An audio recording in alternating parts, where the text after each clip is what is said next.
Hey, so talking about Patrick Mahomes, since the trade of Alex Smith from the Chiefs to the Washington Redskins. By the way, what did you think of that trade? And if you feel comfortable commenting, and what did you think of that trade with respect to your client and his future? Well, obviously, it accelerated it. I've never been as concerned as to when one of my young quarterbacks starts as I have been with the fact that they're ready. And when they do start, whether it's Carson Palmer or Aaron Rodgers or Phillip Rivers or Brett Favre, all of whom started slowly, in some cases didn't play for 3 years.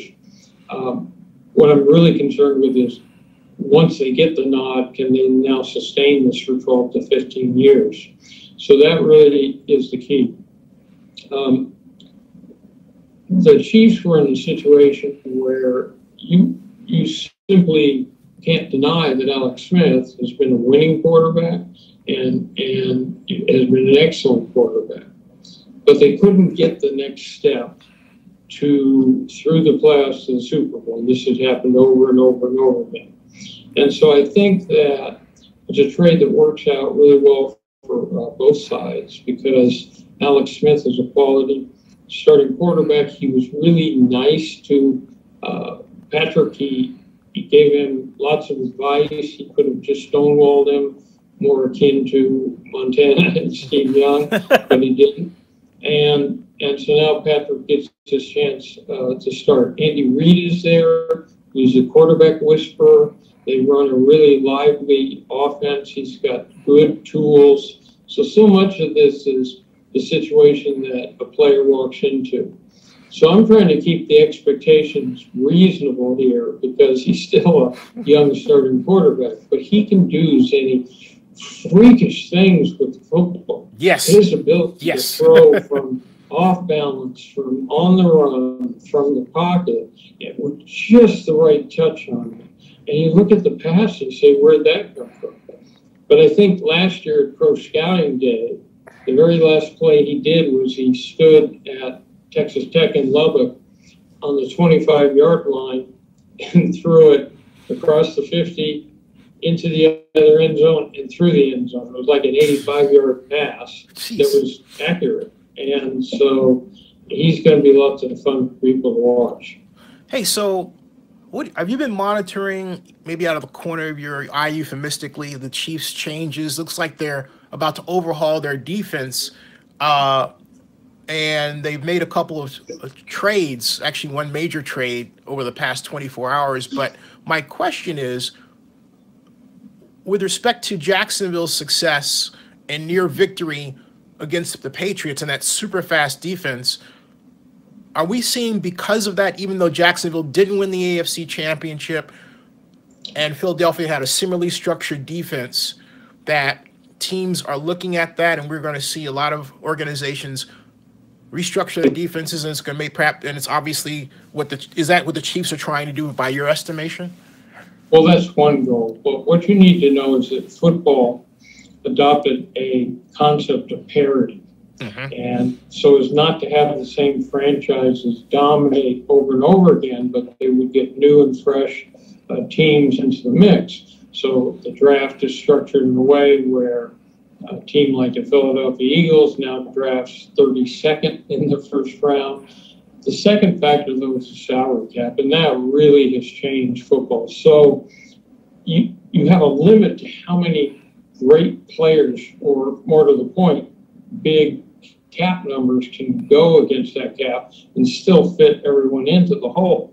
So the reality is, for a great team, it forces them to make decisions they wouldn't otherwise make. I mean, Derek Johnson could probably have played there for more years, but they're looking at the ability to put superstar salaries in place, and then that means that the backups tend to be early in their career on lower contracts, playing for the minimum.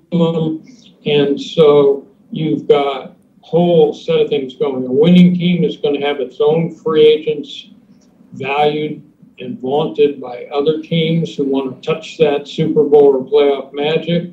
So they can't compete really for some of those free agents.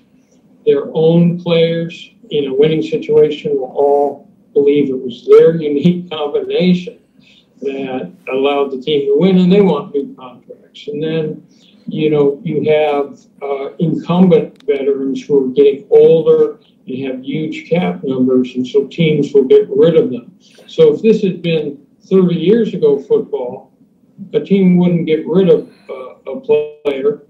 They would just keep him for the next year if he was at all productive. But now if that salary and cap charge is seen as unmanageable, they just cut the player. And there is under the collective bargaining agreement a wrinkle that allows a veteran player who's been in the league for a long time to get a salary, and the team doesn't have to pay the whole cap charge for it if the player's a veteran and he's playing for the minimum. But and so that's a little bit helpful. But you see, this whole system is put in place to stop the New England Patriots from doing what they do every year. Why doesn't it happen? Because at the end of the day, winning in sports is about the quality of the organization, the owner, long-term stability, having a front office that understands you can utilize multiple different approaches and still win in football, but you got to have one. And you have to execute it and be consistent with it and keep your coaching staff intact and keep your core intact and all the rest of it. So you take a team like the Philadelphia Eagles. I just wrote an article for Forbes on can they return. Well, they've done an excellent job of keeping the core of their players together. And the cap now allows a rookie to be controlled for 5 years on his rookie contract. So, you know, you get a player like Carson Wentz, he doesn't have a huge cap charge, just he's on the first contract. And eventually, every quarterback who signs now, whether it's Garoppolo at the 49ers, and next up will be this pure free agent we haven't seen since Warren Moon, and that's Kirk Cousins, will come on the market. He's going to sign the biggest contract ever. He's at his prime. It's a quarterback short league where so many teams are looking, and he's got free bidding. So it's not a matter of him trying to compare himself to other quarterback. It's just, if not him, who? And then the dollars will grow exponentially. So every time you see a new quarterback signing in a quarterback-centric league, that will be a record-breaking contract. I have to ask you, because out here in Atlanta, the talk is with Matt Ryan and Mr. Blank, Arthur Blank, the owner of the Atlanta Falcons, has put out a sort of media crumb where he says, you know, I don't want to give up away the store. I want Matt to be a Falcon. But the talk is that given Jimmy Garoppolo's right now leading contract, it looks like we've had, you know, we had Derek Carr last year who set the record, and then we had Matt Stafford who topped him just a few weeks later. And then, you know, it's insane, right? But this position is so critical that you rarely ever see a quarterback that is valuable in free agency. And you rarely ever see a whole lot of dissonance in the contract negotiation process. It's just announced. In other words, the quarterback is continually extended. With Matt Ryan, they have a Super Bowl type of quarterback. Reliable, dependable, very talented, and so you have to hang on to him.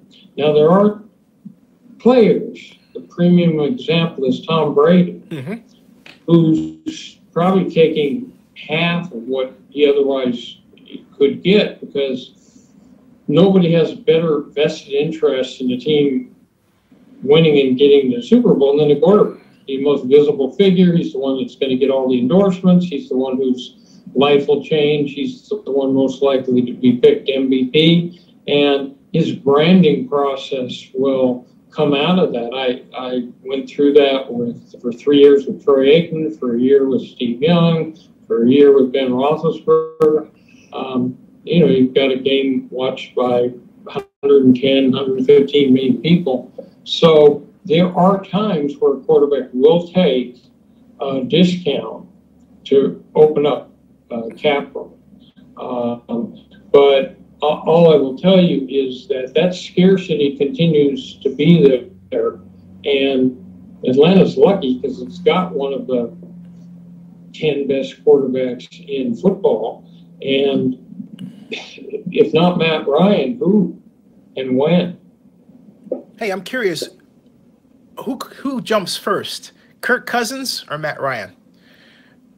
In other words, because you see what I'm getting at, right? You know, he hasn't started yet. Mm-hmm. So remember, it's going to be several more weeks till it gets going.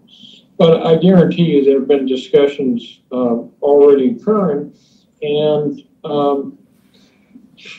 we've never seen a situation where someone at the right age who's had experience with piloting a team, who's considered to be valuable, is out on the market. In 1984, the reason I was able to get Warren Moon the best contract in the history of football as he returned from a career in Canada to the NFL was you give up nothing for him. All you have to do is sign him. You don't have to trade for him. You don't have to give up draft picks. You simply sign him. And so that's where, if you look at it, you have two situations. You have teams that right now need a starting quarterback. Someone could argue that would be Cleveland, Buffalo, the New York Jets. Then you have a whole series of aging quarterbacks where other teams are looking to do what Kansas City did with Mahomes, which is not have a gap between quality quarterbacking and then the next person's going to take over.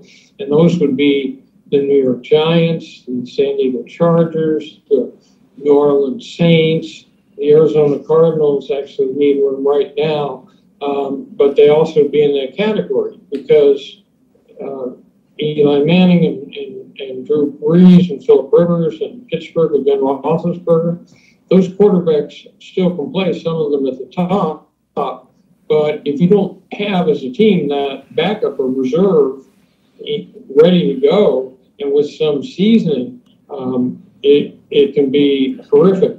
Look at teams like the Cleveland Browns that have looked forever to find the right starting quarterback. This search can go on forever.